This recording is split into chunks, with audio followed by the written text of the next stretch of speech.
سلطان الاولیاء غوث پاک رضی اللہ تعالیٰ عنہ کے مقامات میں سے ایک یہ بھی ہے، اللہ رب العزت ان کے چاہی ہوئی چیز کو کبھی رد نہیں فرماتا۔ وہ اگر کسی کے لیے کوئی چیز چاہ لیں اللہ تعالیٰ اسے رد نہیں فرماتا۔ غوث پاک رضی اللہ تعالیٰ عنہ آپ کی ایک عادت کریمہ یہ بھی تھی کہ آپ بڑے قیمتی اور اچھے قسم کے جبے پہنا کرتے، بہت قیمتی جبے ہوتے۔ اس وقت کے متعلق فرمایا گیا آپ کا ایک جبہ 40,000 درہم کا ہوتا، اس زمانے کے کئی لاکھ ہو جائیں، لیکن آپ کا جبہ استعمال کرنے کے بعد آپ فقراء میں تقسیم کرتے اور جس کے حصے میں وہ آتا تھا وہ کئی دن تک اپنی زندگی گزار لیتا۔ آپ کو اللہ تعالیٰ نے جو مقام دیا ہے اس مقام کے اعتبار سے پہننا ان کو زیب دیتا ہے، پہن سکتے ہیں، لیکن ظاہر سی بات ہے جس کے پاس قیمتی چیز ہے اس پر نظر بھی تو ہوتی ہے۔ ایک مرتبہ آپ کے دولت خانے پر دوپہر کا وقت ہے، آپ آرام فرما ہیں، آپ کا جبہ چوری کرنے کے لیے ایک چور داخل ہو، اندر آ گیا، آپ محو خواب ہیں، آنکھیں بند کیے ہوئے،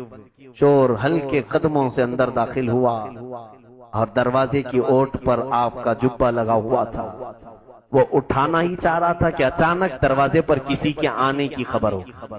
کسی کے قدموں کی آہٹ آ گئی، جلدی سے یہ دروازے کے پیچھے چھپ گیا، کوئی تو آ رہا ہے۔ آنے والا اندر آیا، زور سے اس نے سلام کیا، السلام علیکم یا شیخ عبد القادر جیلانی۔ آپ آنکھ کھولتے ہیں اور کہتے ہیں وعلیکم السلام، آپ پر بھی سلامتی ہو۔ آنے والے کون تھے؟ وہ حضرت خضر علیہ السلام، سیدنا خضر علیہ السلام۔ اور ان کی ڈیوٹی کیا ہے؟ جہاں جس جگہ پر بھی پوری کائنات میں آپ کو یہ ہو سکتا ہے خبر نہ ہو، معلوم نہ ہو، آج بھی اللہ کے اولیاء زندہ ہیں، اور یہ حدیث پاک میں ہے اگر سارے اولیاء زمین سے چلے جائیں تو زمین سے سبزہ اگنا بھی بند ہو جائے، زمین سے سبزہ اگنا بند ہو جائے گا۔ آپ بھی زمین سبزے اگاتی ہے، اس کا مطلب ہے اولیاء ہیں۔ جب بھی کسی قطب کا انتقال ہوتا ہے حضرت خضر علیہ السلام اس قطب کی جگہ کسی دوسرے کو قطب وہاں پر متعین کرتے ہیں، ڈیوٹی متعین ہوتی، ہر علاقے میں ایک قطب ہوتے ہیں، وہ اولیاء کاملین کا ایک مقام ہے قطبیت کا۔ تو حضرت خضر علیہ السلام آئے اور غوث پاک سے کہنے لگے یا سلطان الاولیاء، اے اولیاء کے بادشاہ، بصرہ میں جو قطب تھے ان کا انتقال ہو گیا، دوسرے قطب کو آپ متعین کر دیں، کوئی دوسرا قطب آپ بھیج دیں۔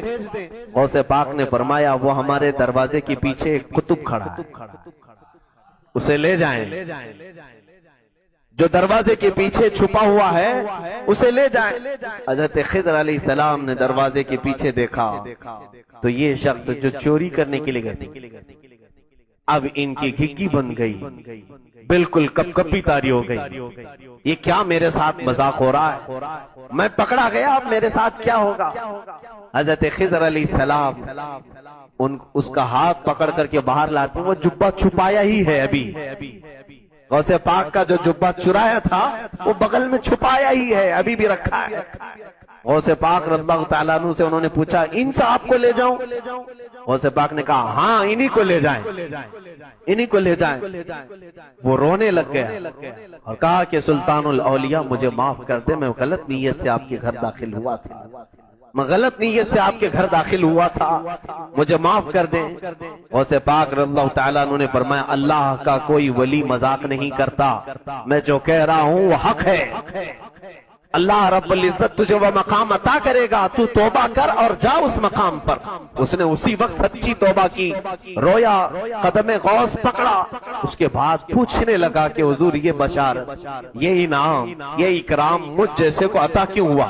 نقطہ ذہن میں رکھیں، اللہ اللہ بزرگوں نے لکھا ہے وجہ یہ تھی چور تو تھا ہی، چوری کرنے کے لیے آیا ہی تھا، لیکن جس وقت خضر علیہ السلام پوچھ رہے تھے تیرے ہاتھ میں غوث کا جبہ تھا، تیرے ہاتھ میں غوث کا جبہ تھا، بس دامن ولی جس کے ہاتھ میں ہو جائے مولا کا انعام اس پر اترتا ہے۔ اسی لیے تو ہم اولیاء کے دامنوں کو تھامتے ہیں، ہم کیا کہتے ہیں غوث کا دامن اسی لیے تو نہیں چھوڑنے کی بات کرتے ہم کہ جس کے ہاتھ میں آ جائے اللہ نے چاہا تو اسے ولایت بھی مل جائے۔ اعلیٰ حضرت نے اسی کو کہا ہے تجھ سے در، در سے سگ، اور سگ سے ہے مجھ کو نسبت،